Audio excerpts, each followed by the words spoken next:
When we are seeking for love, we often get caught up in this circle of longing rather than fulfillment. We focus on what we don't serve, and we wait for someone to come and rescue us from our singleness. But the problem is, when we are stuck in this circle, we are not living our lives to the fullest. We are not exploring our passions. We are not pursuing our dreams. And we are not becoming the best version of ourselves. I think we can all relate to the struggle of begging for love and validation.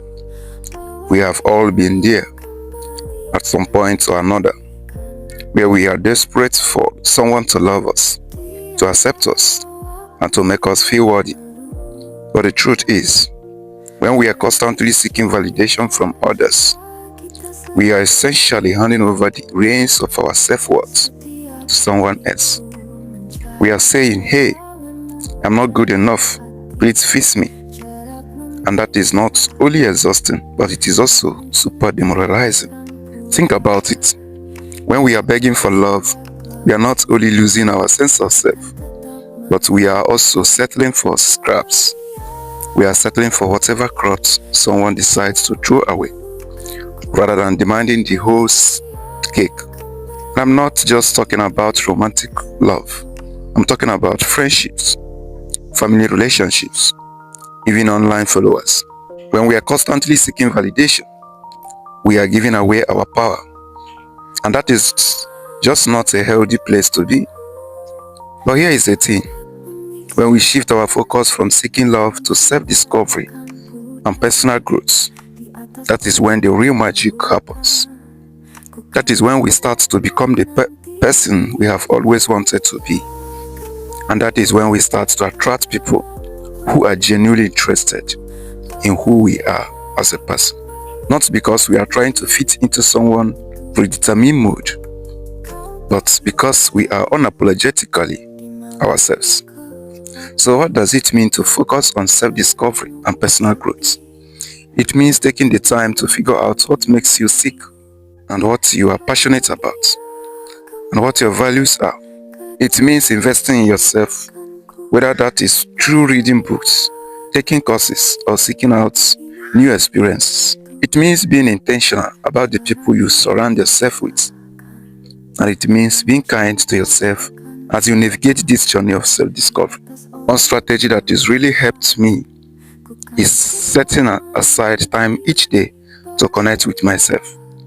That might mean journaling, meditating, or simply taking a walk outside. It is amazing how much clarity you can gain when you are not constantly distracted by social media or other people's opinions. Another strategy is to focus on what I can control rather than what I can't. Instead of worrying about whether someone will love me or not, I focus on becoming the best version of myself. I focus on building my confidence, my self-awareness, and my resilience.